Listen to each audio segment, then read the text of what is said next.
नमस्कार दोस्तों, कैसे हैं आप सभी। पिछले कई दिनों से आपसे रूबरू नहीं हो सका था, काफ़ी व्यस्तता थी। हालांकि मेरा प्रयास रहेगा कि अब नियमित आपसे मुलाकात होती रहे।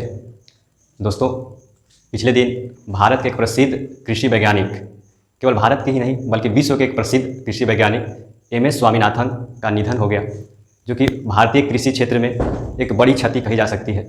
एम.एस. स्वामीनाथन को भारत में हरित क्रांति का जनक कहा जाता है। तो आज हम लोग एम.एस. स्वामीनाथन के बारे में जानेंगे। इसके साथ साथ ये भी जानेंगे कि हरित क्रांति क्या था और हरित क्रांति का भारत पर क्या प्रभाव पड़ा।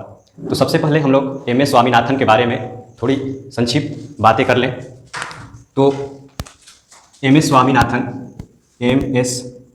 स्वामीनाथन एम.एस. स्वामीनाथन भारत के एक प्रसिद्ध कृषि वैज्ञानिक थे, जिन्होंने भारत में हरित क्रांति का नींव रखा।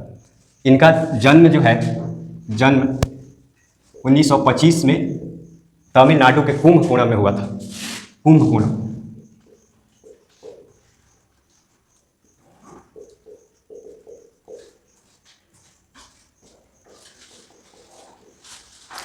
एम.एस. स्वामीनाथन का जन्म 1925 में कुंभकोणम तमिलनाडु में हुआ था और इन्होंने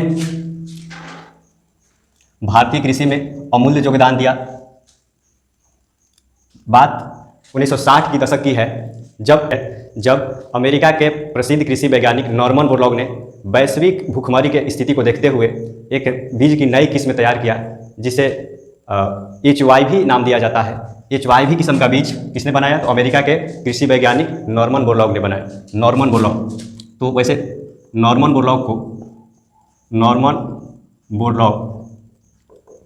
बोरलॉग को विश्व हरित क्रांति का जनक कहा जाता है। वहीं भारतीय हरित क्रांति का जनक एम.एस. स्वामीनाथन को कहा जाता है।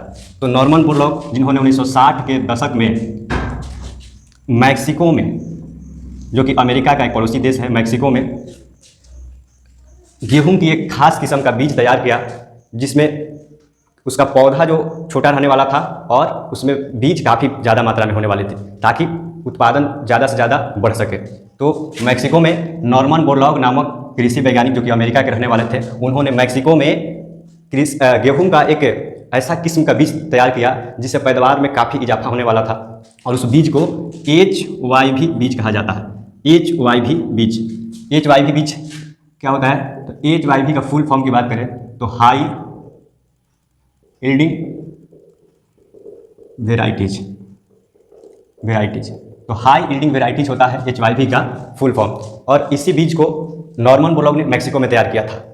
तो इस बीज की चर्चा भारत में भी हो रही थी, और भारत के एक प्रसिद्ध कृषि वैज्ञानिक एम.एस. स्वामीनाथन इस विधि को समझने के लिए कि यह बीज कैसे तैयार हुआ, कैसे काम करेगा, मैक्सिको गए और वहाँ से पूरी जानकारी इकट्ठा करके वापस भारत में आए। और भारत में 1965 में जब भारत के प्रधानमंत्री लाल बहादुर शास्त्री हुआ करते थे, लाल बहादुर शास्त्री, उन्हीं का शासन चल रहा था, उसी दरमियान भारत में हरित क्रांति का नींव रखा गया। आगे हम लोग बात करेंगे कि हरित क्रांति क्या है, लेकिन पहले ये जान लें कि हरित क्रांति को भारत में कब लागू किया गया। तो भारत में हरित क्रांति को लागू किया गया 1965 में। इसका उद्देश्य गेहूं के उत्पादन में तीव्र वृद्धि लाना था।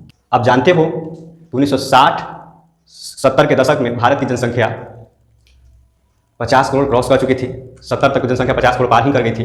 तो उस जनसंख्या को भोजन चाहिए था, और देश में खाद्यान्न बोले तो खाने के अनाज की भारी कमी थी। भारत को दूसरे देशों से मदद लेना पड़ता था, अमेरिका आदि देशों पर डिपेंडेंट रहना पड़ता था, और हमेशा वे देश भारत को दुत्कारते रहते थे, वैसे अनाज देते थे जो कि इंसानों के खाने के लायक नहीं था। तो भारत में किसी भी उपाय से अनाजों के पैदावार में वृद्धि लाना बेहद जरूरी था।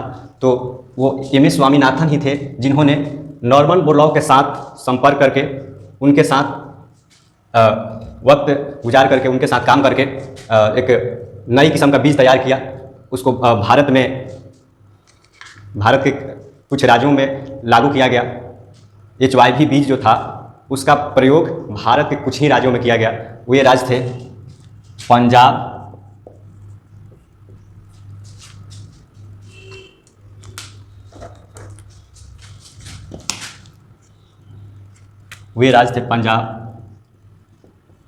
हरियाणा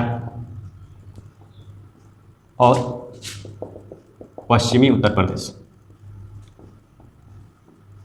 आप सोचोगे कि हरित क्रांति को सर्वप्रथम पंजाब, हरियाणा और पश्चिमी उत्तर प्रदेश में ही क्यों लागू किया गया, बिहार में, मध्य प्रदेश में या देश के अन्य हिस्सों में क्यों नहीं लागू किया गया? तो इसके पीछे कारण यह था कि पंजाब, हरियाणा और पश्चिमी उत्तर प्रदेश नदी तंत्र के मामले में, सिंचाई के साधन के मामले में उस समय ठीक स्थिति में थे और भारत को जल्दी से जल्दी अनाज के पैदावार में तीव्र वृद्धि करना था। और भारत यदि अन्य राज्यों के पीछे जाता, बिहार के पीछे, मध्य प्रदेश के पीछे या दक्षिण भारत के अन्य राज्यों के पीछे जाता तो काफ़ी देर हो जाती, तब तक बहुत सारे लोग, करोड़ों संख्या में लोग मौत के मुंह में समा जाते। तो भारत ने कहा कि नहीं, हम हरित क्रांति को, यानी जो गेहूं की नई किस्म MS स्वामीनाथन ने विकसित किया है, उसको पंजाब में, हरियाणा में और पश्चिमी उत्तर प्रदेश के खेतों में ही उपजाएंगे। इसीलिए हरित क्रांति का सर्वप्रथम प्रयोग पंजाब में, हरियाणा में और पश्चिमी उत्तर प्रदेश में किया गया और इसका नतीजा यह निकला कि भारत बहुत जल्द गेहूं के पैदावार में बहुत तीव्र वृद्धि किया।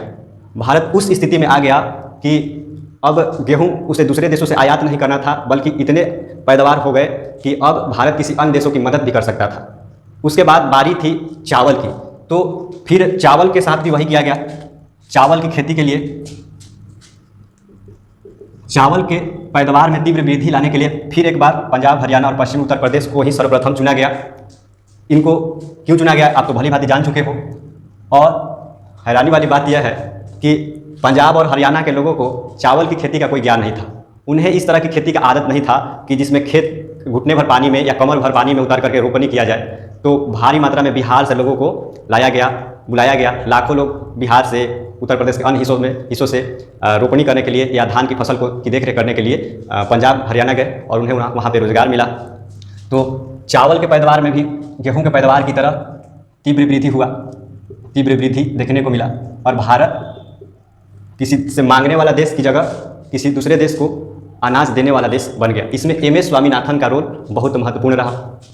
फिर आगे बात करें MS स्वामीनाथन के बारे में, तो MS स्वामीनाथन को भारत के 4 सर्वश्रेष्ठ पुरस्कारों में से 3 पुरस्कार, पद्म विभूषण, पद्म भूषण और पद्मश्री से नवाजा गया है भारत सरकार के द्वारा। इसके अलावा वे देश के कई कृषि संबंधित बड़े पदों पर आसीन रहे।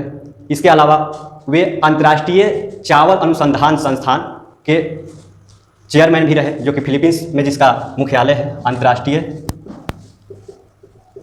चावल अनुसंधान संस्थान फिलीपींस, इसके भी महानिदेशक रहे। इसके अतिरिक्त 2004 में भारत में कृषि के हालात में और तीव्र सुधार के लिए MS स्वामीनाथन आयोग या स्वामीनाथन आयोग का गठन किया गया और उसके बाद MS स्वामीनाथन जी को 2007 में राज्यसभा के सदस्य के रूप में राष्ट्रपति APJ अब्दुल कलाम के द्वारा नामित किया गया। तो वे 2007 से 2013 तक, क्योंकि राज्यसभा का कार्यकाल 6 वर्षों के लिए होता है, तो 2007 से 2013 तक वे राज्यसभा सदस्य भी रहे। MS स्वामीनाथन जी राज्यसभा सदस्य रहे। और इन्हीं स्वामीनाथन जी का निधन पिछले दिन चेन्नई में हो गया 98 वर्ष की अवस्था में। 98 वर्ष की अवस्था में उनका निधन हो अवस्था में। तो ये था MS स्वामीनाथन के बारे में संक्षिप्त परिचय, जो कि भारत के एक प्रसिद्ध कृषि वैज्ञानिक थे। अब हम इस मुद्दे पर बात करेंगे कि हरित क्रांति क्या था। तो दोस्तों, हरित क्रांति में जो लास्ट वाला शब्द है क्रांति, क्रांति क्या होता है? क्रांति का मतलब होता है कि जो वर्तमान स्थिति है उसमें तीव्र परिवर्तन करना, यानी पूरी तरह से बदलाव ला देना, या जिसे हम आमूलचूल बदलाव कहते हैं। तो आमूलचूल बदलाव लाना क्रांति होता है। तो यहाँ पे हरियाली में क्रांति लाना था, पौधों के पैदावार में क्रांति लाना था, इसलिए हरित क्रांति इसे नाम दिया गया, हरित क्रांति नाम दिया गया। तो हरित क्रांति जो था 1960 के दशक में विश्व में आया। और भारत की बात करें कि भारत में हरित क्रांति तो 1960 के दशक में ही, 1965 में लाल बहादुर शास्त्री के कार्यकाल में भारत में हरित क्रांति आया। और इस हरित क्रांति के आने के बाद भारत अनाजों के पैदावार में आत्मनिर्भर हो गया और साथ ही साथ सरप्लस प्रोडक्शन करने लगा। सरप्लस प्रोडक्शन मतलब होता है कि ज़रूरत से ज़्यादा। तो उम्मीद है कि ये सारी जानकारी आपको बेहद पसंद आई होगी। बहुत बहुत धन्यवाद।